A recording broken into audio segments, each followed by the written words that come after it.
Oh, goody. All right, what's going on, everybody? Zombies here again, and today we're back with another Marvel Snap video. So in this one, we're doing a tier list for all the new cards that are coming out this month in April, as well as some of the cool variants we'll be getting on the season pass.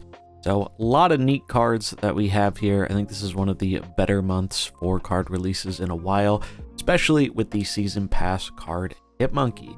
So we're going to get right on into it. Before we do, if you enjoy this type of content, remember to like and subscribe. This is done to help out the channel. Keeps the videos coming. So yeah, let's dive into it. We're going to start out by doing the cards that are releasing, and then we'll follow it up with the variants. But first up, we have the Season Pass card, Hitmonkey. Hitmonkey is a 2-cost 0 power with the text, on reveal, gain +2 power for each other card you've played this turn. So this is a really exciting card. I actually uploaded a bunch of day 1 decks and should have some gameplay going up today with it as well. And I really like this one. I think this is the best season card we've got since Surfer or Zabu. While maybe not being as overpowered as those cards were on release, hard to say for sure. But definitely a powerful card, and I think he has a home in a lot of different archetypes, such as Sarah decks, Bounce decks, Mr. Negative. The list goes on. It's just a really good card for a lot of different decks, and I find the effect to be really fun, as playing lots of cards and being rewarded for it is generally something people like doing. So because of the power of it, as well as the amount of different decks it can go into, I think Hitmonkey is a pretty easy S tier for us on this tier list. Next up, it's everyone's favorite little guy, Jeff, the baby Landshark.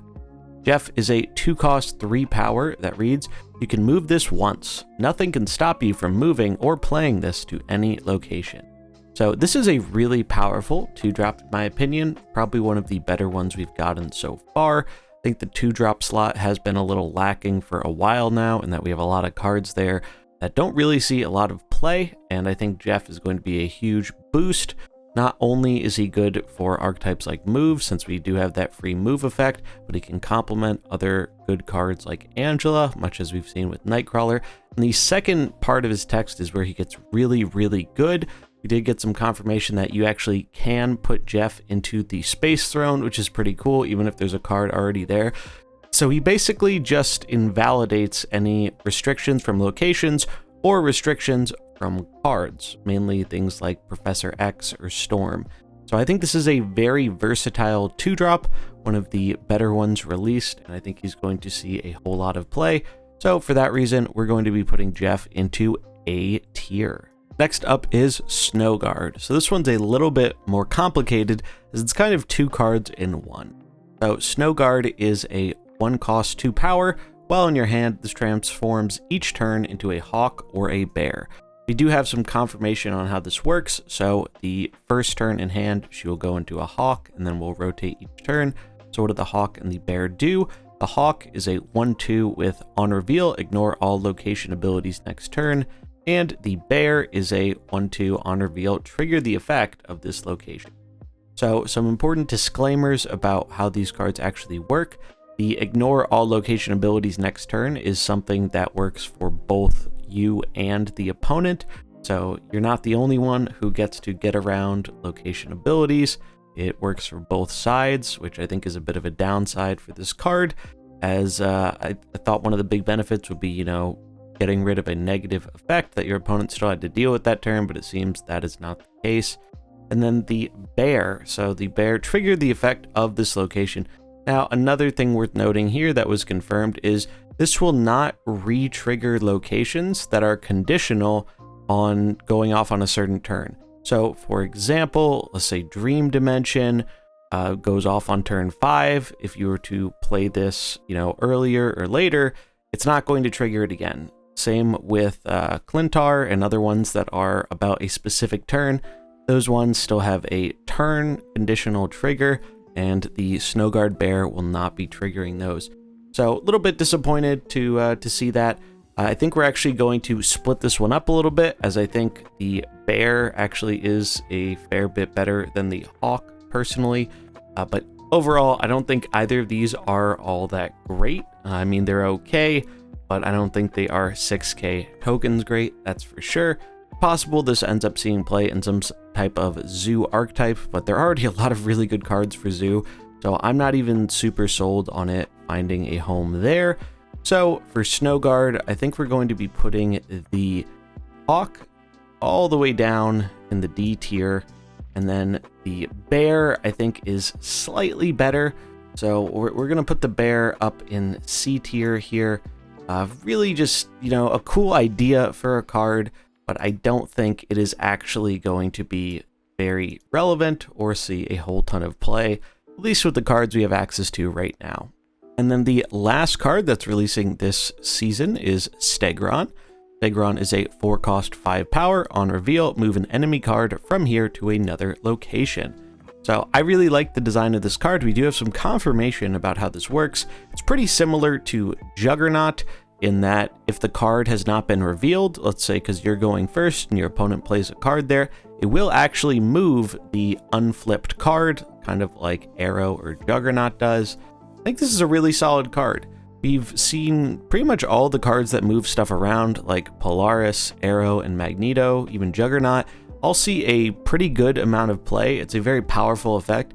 And I think Stegron also has a potential to get a boost from something like Zabu, essentially being kind of like a more aggressive Polaris. I think it's going to be a really good tempo play, especially when you're expecting your opponent to kind of be going for a specific lane, when you can just surprise, move their thing to another lane. And I do believe this is a random effect, so you don't actually get to choose where it's moving, but like we've seen with Juggernaut, not really too big of a downside. I like this card a lot. I think it's going to see a pretty decent amount of play, especially in Zabu-based decks, and for that reason, I'm going to be putting it here in the A tier. So that's all the cards that are releasing this season, but what about the variants? The Season Pass has 3 variants this season, and they're pretty dope, especially the Rian Gonzalez ones, which are Goose and Cosmo. We'll start off with Hitmonkey though, since that is our main Season Pass card. Now, I might be a little biased here, but I do think the art on the default Hitmonkey is so good that I actually find the futuristic 3099 one to personally be a little underwhelming by comparison. It's cool how he has, you know, the robot eye and the robot arm, but I think the regular Hitmonkey in the suit and whatnot is just way cooler. So for that reason, I'm actually going to be bopping this one down into the C tier.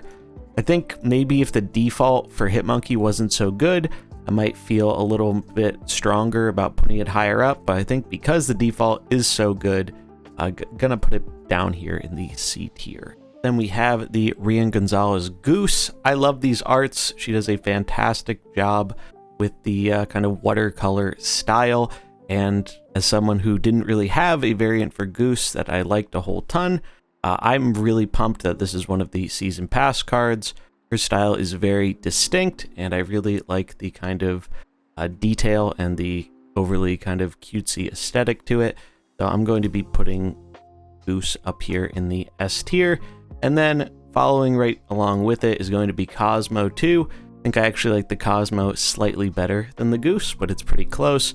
Just absolutely love this art, even though I have a variant I already like a lot in the Venomized Cosmo. I think one in this style, especially with all the colorful colors that really pop to the eye, I think this one is also an easy S tier as far as Season Pass variants go. So that is it for our April season tier list of the new cards as well as Season Pass variants. I'm curious what you think. Let me know in the comments below. Are you excited about these upcoming cards? Are any of them ones you're planning on picking up on release, or are you going to wait till they drop down into Series 4 and below?